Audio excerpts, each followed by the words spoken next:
이번 주 글로벌 경제를 요약해 보겠습니다. 먼저 주요 글로벌 기업들에 대해서 살펴보겠습니다. 인근 송전탑 화재로 공장 가동이 중단되었던 그 테슬라의 독일 기가팩토리에 전력 공급이 재개되었습니다. 복구는 예상보다 빠르게 이루어졌고 차량 생산이 정상화되어 가고 있습니다. 테슬라는 독일 현지 공장을 2배로 증설하는 계획을 추진 중인데 추가 부지에는 경관 보호구역과 수자원 보호구역이 포함되어 있어서 환경단체들이 반대에 부딪히고 있습니다.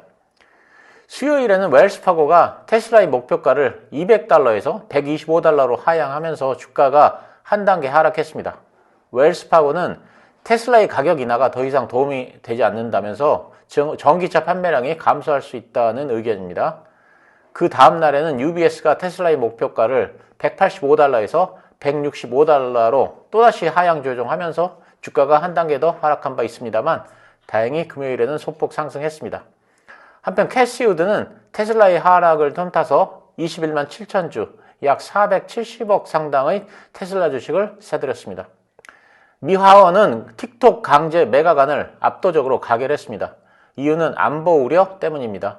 하원은 통과됐지만 상원에는 부정적 의견이 많아서 상원 통과는 미지수입니다. 바이든 대통령은 틱톡 금지법이 의회를 통과하면 서명을 하겠다는 입장이지만 트럼프 전 대통령은 반대 입장입니다.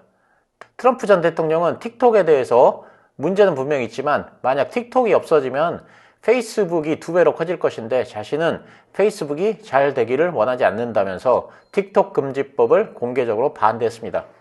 그러면서 페이스북을 enemy of the people, 시민의 적이라고 비난했습니다. 한편 이 법안이 상원을 통과하면 바이트댄스는 틱톡의 미국 사업권을 6개월 내에 매각해야 하고 만약 매각에 실패할 경우 애플이나 구글의 앱스토어에서 틱톡이 금지됩니다. 한편 그 65조 원의 매각 대금에도 불구하고 미국에서는 틱톡 인수전이 가열되고 있습니다.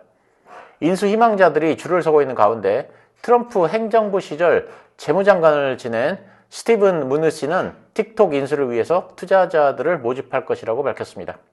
마이크로스트래티지는 2030년 만기 전환사채로 조달된 8억 2,100만 달러의 자금으로 비트코인 12,000개를 추가 매입했습니다. 이로써 마이크로스트래티지가 보유한 비트코인 개수는 20만 5천 개로 늘어났으며 그 가치는 약 140억 달러, 우리 돈으로 19조 원에 달합니다. 한편 마이크로스트래티지는 비트코인의 추가 매입을 위해 또다시 59억 달러의 전환사채를 발행하기로 했습니다.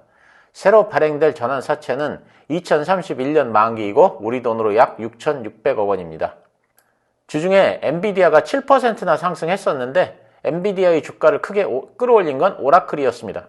오라클은 AI 서버의 수요 증가에 의한 호실적을 보이면서 주가가 큰 폭으로 올라서 사상 최고치를 갱신했습니다. 오라클의 CEO가 3분기 대규모 신규 인프라 계약이 추가되었고 더 많은 계약이 진행 중이라고 밝힘에 따라서 시장에 AI 기대감이 다시 넘쳐나기 시작했고 이것이 엔비디아의 주가를 상승시키는 기폭제가 되었습니다. 금년은 선거의 해로 불릴 만큼 세계적으로 많은 선거들이 있습니다. 구글은 AI 기술을 활용한 가짜 뉴스를 차단하기 위해서 제미나이가 답변 가능한 선거 관련 질문 유형을 제한하기로 했습니다. 디지털 시장법 시행으로 반독점법 이슈에 직면한 애플이 유럽에서 앱스토어를 개방해서 외부 애플리케이션의 다운로드를 허용하기로 했습니다. 그동안 폐쇄적이었던 앱스토어를 디지털 시장법이 시행되는 유럽에 한해서 개방하기로 한 것입니다. 미국 FDA가 노보노디스크의 비만 치료제인 위고비를 심혈관 예방 목적으로 사용할 수 있도록 승인했습니다. 이로써 비만 치료제의 약물로 사용되는 GLP-1에 대한 건강보험 적용 범위가 넓어질 전망입니다. FDA는 일라일리의 알츠하이머 치료제인 도나네맙의 승인 결정을 연기하고 안정성과 효율성을 논의하기 위해 외부 전문가 회의를 개최할 예정이라고 밝혔습니다. 이의 영향으로 일라일리의 주가가 주중에 하락했었습니다. 한편 일라일리는 그 비만 치료제인 젯바운드를 직접 판매하기 위해서 아마존과의 협업을 발표했습니다. 블룸버그 통신은 미 국방부가 25억 달러의 인텔 지원을 철회할 예정이라고 보도했는데 철회 이유는 국방부의 예산 부족입니다.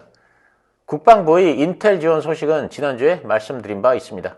국방부의 25억 달러에 상무부가 10억 달러를 더해서 총 35억 달러가 인텔에 지원될 예정이었는데 국방부가 이를 취소하면서 보조금 지급 규모가 10억 달러로 줄어들 것이라는 우려 때문에 인텔의 주가가 하락했습니다.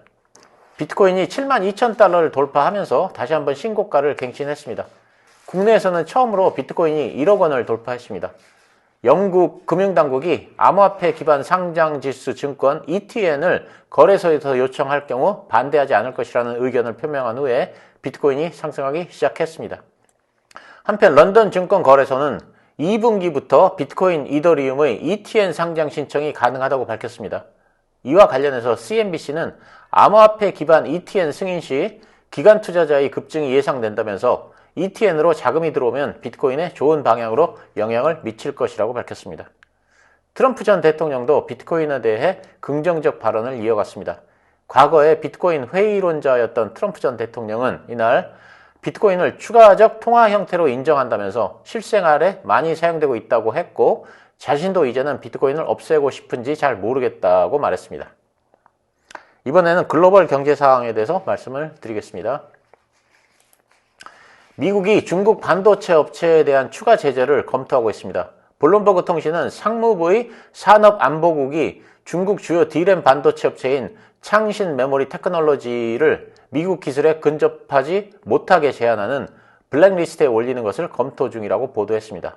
이 리스트에는 화웨이와 SMIC, 그리고 중국 국영 반도체 회사인 상하이 마이크로 일렉트로닉스, 그리고 중국 최대 3D 낸드 플래시 메모리 제조업체인 양쯔 메모리 테크놀로지 등이 포함되어 있습니다. 소식통은 산업안보국이 창신 메모리 외에도 중국 반도체 업체 5곳을 추가로 리스트에 넣는 것도 고려 중이며 최종 대상은 아직 확정되지 않았다고 전했습니다. 창신 메모리는 2016년에 중국이 삼성전자와 SK하이닉스, 미국 마이크론과 같은 글로벌 D램 제조사들을 따라잡겠다고 설립한 D램 반도체 제조업체인데 중국 정부의 전폭적인 지원을 받으면서 짧은 시간 내에 중국 최대의 D램 제조사 중에 하나로 성장했습니다. 중국 자동차 수출이 호조를 보이고 있습니다. 특히 1월 자동차 수출은 전년 대비 47.4%가 증가했습니다. BYD는 금년 400만 대의 목표 판매량 가운데서 40만 대를 수출하는 것을 목표로 하고 있습니다. 그리고 금년부터 남미, 유럽, 동남아 시장의 공략을 본격화합니다. 테슬라와 포드, 그리고 미국 제조업연맹은 중국은 전 세계 전기차 업체의 최대 위협이 될 것이며 미국 자동차 산업이 멸종 위기를 맞을 수도 있다고 경고했습니다. 이와 관련해서 미국의 의회는 중국 자동차 관세를 27.5%에서 제조 지역과 관계없이 125%까지 올리는 법안을 발의했습니다. 그러니까 중국의 메이커가 만드는 자동차는 생산 지역에 관계없이 관세를 125%로 올리겠다는 것입니다.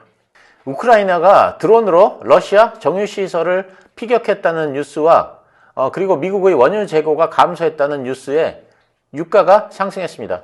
미국 석유협회 API에 따르면 미 주간 원유 재고는 전주 대비 550만 배럴이 감소했습니다.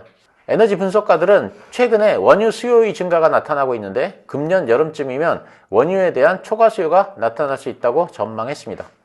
실제로 국제에너지기구 IEA도 원유 수요 전망치를 상향 조정했습니다. 그래서 WTI가 4개월여 만에 80달러 선을 돌파했습니다. 구리 가격이 7개월 내에 최고치를 기록했습니다. 중국의 구리 재련소들이 구리 생산을 감축하는 데 합의했기 때문입니다. 퍼스트 퀀텀 파나나 광산의 폐쇄 등으로 구리 공급난은 지속될 전망이고 구리 공급난으로 구리 가격 상승은 불가피할 전망입니다. CNBC는 구리 선물이 2025년까지 75%가 급등할 것이라고 했는데 구리가 전기차 등에 들어가는 필수적인 재료인 만큼 수요가 앞으로 높아질 것이라는 전망입니다. 전기차는 내연기관차보다 훨씬 많은 구리를 필요로 합니다. 미국의 2월 CPI가 전월 대비 0.4%가 상승했고 전년 대비로는 3.2%가 상승해서 예상에 부합했습니다. 근원 CPI는 전월 대비 0.4%가 상승했고 전년비로는 3.8% 상승했습니다. 컨센서스는 3.7% 상승이었는데 예상보다는 0.1%가 높게 나왔습니다. 인플레이 월간 상승률은 작년 9월 이후 최고였고 물가는 5달 만에 가장 가파른 속도로 상승했습니다. 특히 에너지 부분이 2.3%가 상승해서 CPI의 상승을 주도했습니다. CPI에 대해서는 고금리 기조가 더 오래 갈 것이라는 해석이 지배적인 가운데 캐피탈 이코노미스트는 6월 금리 인하까지 위협한다고 말했습니다. 그렇지만 증시는 오히려 최악은 피했다는 분위기입니다. 오히려 예상치를 크게 넘어서지 않은 결과에 안도하고 있습니다.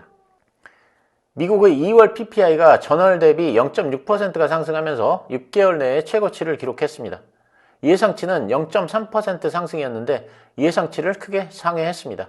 이는 작년 8월 이후 최대 상승폭입니다. 근원 PPI도 전월 대비 0.3%가 상승하면서 예상치를 넘어섰습니다. CPI에서도 말씀드렸듯이 상승의 가장 큰 이유는 에너지 가격 때문입니다. 에너지 가격의 상승이 상품 물가에도 영향을 줘서 상품 물가가 1.2%나 상승했습니다. CPI와 PPI가 예상보다 높게 나오면서 개인 소비 지출도 강하게 나올 것으로 전망되어 인플레 반등 조짐이 나타나고 있습니다. CME 패드워치에 의하면 오는 6월에 금리 인하 가능성이 58.5%까지 떨어졌습니다. 일주일 전만 해도 83%였던 예상치가 CPI와 PPI 발표 후 크게 하락했습니다. 대신에 7월 금리 인하 가능성은 76.5%까지 상승했습니다. 한편 그 PPI가 예상치를 넘어섬에 따라 10년물 국채금리도 크게 상승했습니다. 미국의 2월 소매 판매가 전월비 0.6% 상승했지만 예상보다는 낮았습니다. 예상치를 밑돌기는 했지만 그래도 한 달 만에 증가세로 돌아섰습니다. 지난해 같은 기간에 비해서는 1.5%가 증가했습니다. 그렇지만 CPI가 3.2%가 상승한 점을 감안하면 물가 상승분을 제외한 실제 소매 판매는 1년 전보다 감소했다는 것을 의미합니다. 결국 2월 소매 판매는 소비 모멘텀이 둔화되고 있음을 보여주고 있으며 과거의 강한 소비에서 지금은 소비가 점차 둔화되는 방향으로 나가고 있음을 알 수 있습니다. 미국의 주간 실업수당 청구가 20만 9천 건으로 집계됐습니다. 이는 그 컨센서스였던 21만 8천 건을 크게 하회하는 수치입니다. 2주 연속 계속 실업수당 청구 건수도 지난주 대비 17,000건이 증가했습니다. 이는 새로운 일자리를 구한 사람이 줄었다는 것을 의미합니다. 그리고 추세를 보다 명확히 알 수 있는 4주 이동 평균은 20만 8천 건으로 지난주보다 500건이 줄었습니다. 결국 노동시장도 서서히 둔화되고 있지만 코로나 이전과 비교하면 청구 건수가 여전히 낮은 수준이어서 노동시장은 여전히 견고하다고 할 수 있습니다. 정리를 하자면 노동시장이 점진적으로 약해지고는 있지만 여전히 강한 상태입니다. 예상보다는 강한 지표, 그러나 견고한 노동시장, 이렇게 요약이 됩니다. 미국의 2024년 회계연도 본 예산안 가운데 6개 부처 예산안에 대해 대통령이 서명하면서 셧다운을 모면했습니다. 백악관은 바이든 대통령이 총 12개 세출 법안으로 구성되는 2024년 회계연도 예산안 중에서 6개에 해당하는 예산안에 서명했다고 밝혔습니다. 이번에 서명한 예산안은 농무, 에너지, 법무, 교통, 보훈, 주택 및 도시개발부 등이고 올해 9월까지 사용할 약 4,600억 달러, 우리 돈으로 약 606조 원 규모입니다. 국방, 국토안보, 노동, 보건복지부 등 쟁점이 많은 나머지 분야의 2024년 회계연도 예산안은 아직 민주당과 공화당이 협상 중인데 오는 22일까지 처리해야 해당 부분의 셧다운을 피할 수 있습니다. 월요일에는 560억 달러 규모의 3년물 국채 입찰이 있었는데 수요는 비교적 양호했습니다. 입찰 금리는 그 당시 시장 금리보다 13bp 낮았고 응찰률도 2.6배로 직전의 2.58배보다 소폭 높았습니다. 그 다음 날에는 390억 달러의 10년물 국채 입찰이 있었는데 3년물만큼의 강한 수요는 없었습니다. 입찰 금리는 그 당시 시장 금리보다는 약간 높았고 특히 해외 수요가 부진했습니다. 응찰률은 2.52배로 6개월 평균인 2.52배보다는 소폭 낮았습니다. 유럽연합은 본회의를 통해서 AI 규제법을 최종 승인했습니다. 그래서 EU 27개국 장관들이 다음 달에 최종 승인하면 이 법안은 발효될 예정입니다. 일부 금지 조항은 발효 뒤에 6개월 후부터 시행되기 시작하면서 단계적으로 시행 범위가 넓어지면서 2026년부터는 전면 시행됩니다. 빅테크들이 이 규제법을 위반할 경우 전 세계 매출의 7%까지 과징금을 부과할 수 있습니다. 이 법안이 국제적 AI 규제의 주요 이정표가 될 것으로 평가됩니다. 블룸버그 통신은 이번에는 중국 증시가 진바닥을 확인한 후 반등하는 것일 수 있다. 중국 증시에 긍정적 촉매가 다수가 존재한다면서 중국 증시 바닥론을 제기했습니다. 중국 경제는 부동산 이외의 섹터가 회복 중이고 기업 실적도 회복되며 외국인 자금이 들어오는 것도 긍정적이라는 것입니다. 외국인 자금은 6개월 연속 순유출에서 2개월 연속 순유입으로 돌아서고 있습니다. 일본은행이 다음 주에 열리는 금융정책결정회의에서 17년 만에 마이너스 금리 해제를 선언할 것으로 예상됩니다. 정부와 일본은행이 마이너스 금리 해제의 조건으로 제시해온 2%대 인플레이션 유지에 이어서 임금 인상이라는 마지막 퍼즐이 완성되고 있기 때문입니다. 일본의 임금 인상률은 5.28%로 33년 만에 최고입니다. 일본 정부가 디플레이션 탈출을 공식 선언할지도 관심거리입니다. 1990년대 거품 경제 붕괴 이후에 2000년대부터 계속된 만성적인 경기 침체에서 벗어났다는 것을 뜻하기 때문입니다. 글로벌 자산운용사들은 일본이 다음 주에 마이너스 금리를 해제할 가능성에 베팅하는 분위기입니다. 이들은 사상 최고 수준으로 오른 일본 증시가 추가 상승 압력을 받을 것으로 내다봤습니다. 그리고 엔화는 내년에 주요국 통화에 견줘서 8%에서 10% 가까이 절상되는 강세를 보일 것이라고 예상했습니다. 이렇게 이번 주 글로벌 경제와 글로벌 기업에 대해서 정리를 해봤습니다. 모두들 주말 잘 보내시기 바랍니다. 감사합니다.